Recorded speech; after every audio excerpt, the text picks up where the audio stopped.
Have you ever passed a suitcase on the side of the road and wondered about the story behind it? Where was its owner going? What was inside? On April 6, 2023, in San Antonio, Texas, two police officers found a suitcase. It was open, spilling its contents onto the wet asphalt after a recent rain. But this wasn't a story of lost luggage. This was the beginning of a nightmare, because just a few feet away, they found the owner, a young woman, lying face down in the middle of the street, motionless. One officer's voice crackled over the radio, a mix of professionalism and shock. "She's got blood coming out of her leg. Looks like a bullet shot in the stomach. Her shirt is torn, which makes me wonder if she got into a fight with somebody." The scene was brutally clear. She'd been shot multiple times, in the back and in her hand. She was clutching a cell phone, as if she'd been trying to call for help that never came.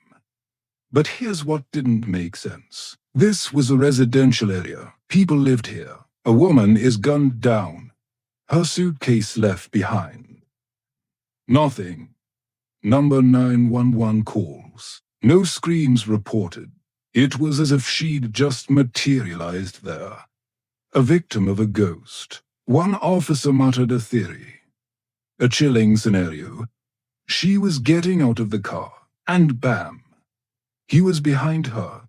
Boom. Boom. It was a clean, clinical execution. The victim was a Jane Doe. No ID. No one to call. The only lead was that phone, and it was locked. A digital fortress protecting its secrets. All they had was a body, a suitcase, and a million questions, but a name soon emerged from the shadows. She was identified as 22-year-old Jade Alyssa Alvarez, a daughter, a friend, a young mother to a 3-year-old girl who would now have to grow up without her. And when detectives dug into her file, they realized they'd met her before, just weeks earlier. They'd been called to do a welfare check. Her grandmother was worried. Body cam footage from that day shows a different Jade alive, but trapped. She shows the camera marks on her neck, claiming her father choked her. She's biting her nails, anxious. She was a young woman screaming into the void, looking for any way out. That way out seemed to be her best friend, Julia Castillo. Jade had moved in with Julia. A chance to start over, away from the turmoil at home. But that fresh start was short-lived. When detectives arrived at Julia's house to deliver the worst news imaginable, they were met with a wall of silence. The man at the door, Noel, was jumpy, his eyes darting everywhere. He claimed Julia wasn't home, that she'd left with some homies ago. He didn't know a name. The detective's instincts screamed. This wasn't just grief. This was evasion. They finally reached Julia by phone. And what happened next is the kind of thing you see in movies, not in the wake of a best friend's murder. Detective, Julia. It's a murder investigation. I need to speak with you about it. Julia. You're speaking to me right now. I need to speak with you in person. Detective, if you need to talk to me, you can contact my attorney. Her attorney. Let that sink in. Before asking how her friend died, before shedding a single tear, her first move was to lawyer up. For the police, this was a blazing red signal flare in the dark. Julia wasn't just scared, she was protecting something, or someone. Frustrated and running out of leads, the detectives went back to Julia's house. This time, her mother answered, and her reaction was a seismic shift that cracked the case wide open. She was initially hostile, defensive, but the moment the detective said the victim's name was Jade, her entire facade crumbled. Mother, tell me it's not Jade. Detective, yes, it is. Mother, She died. Detective. She was murdered. The truth hit her like a physical blow. And then, the floodgates opened. She confessed she had kicked Jade out of her house 2 weeks earlier. The reason? Jade had brought a man into her home. A man she described as creepy. A scrawny streetwalker who looked horrific. She said they both looked like homeless people walking down the street with their backpacks. In the span of 2 minutes, the investigation exploded. They now had 2 solid leads. Jade's abusive father, and this mysterious, nameless man she'd vanished with. The pressure was now immense on Julia. After days of silence, shielded by a lawyer, she finally agreed to talk.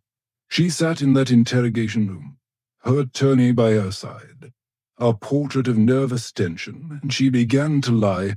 She claimed she barely knew the man. His name was Adam. She said, Adam Bird. She said he was just a friend of a friend. That she didn't know his last name. That he had no social media. She painted him as a phantom. But the detectives were prepared. They played the recording of her own mother, who had clearly stated this Adam was connected to Julia's own social circle, even calling him her boyfriend's cousin. The detective called her out, his voice calm but firm. I don't have a boyfriend, Julia insisted. Why would she say that? The detective replied, I feel like you know something. Even her own attorney grew visibly frustrated, telling her, your problem is you really don't know how to communicate on anything.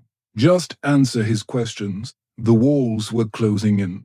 And finally, under the weight of the evidence and her own attorney's impatience, Julia cracked. The story she told was chilling. The night before the murder, she and Jade had been at a party. On the drive home, Jade borrowed Julia's phone. She called a man. She called Adam Bird. Julia recalled Jade saying, he said to drop me off. She dropped Jade on Capitol Street, watching her best friend walk into the night to meet a man she claimed to barely know. It was the last time she saw Jade alive. Adam Bird. The name now had a face, a 23-year-old felon, a known drug addict with a history of violence. He was no longer a phantom. The police moved quickly. They picked Adam up on an unrelated robbery charge. He sat in the interrogation room, thinking this was about a few stolen items. He was almost nonchalant, and then the homicide detective entered. The dynamic shifted instantly. Detective, I want to speak with you about another investigation. It's a murder investigation. Do I have your interest? You can see the change in Adam's eyes on the tape. The casual demeanor evaporates. The reality of his situation dawns on him. He just says, yeah, man. The detective leans forward, his voice low and deliberate. All I'm trying to figure out is what happened to Jade. There is a long, heavy, suffocating silence. Adam stares at the table, his mind racing. You can see the war inside him. And then, with a shudder, he breaks. Adam, I did it. I did it. Detective, you did what? Look at me. What did you do? Adam, with that same gun that you see me in the photo with the robbery. That's the gun that killed Jade. I did it. A confession. Just like that.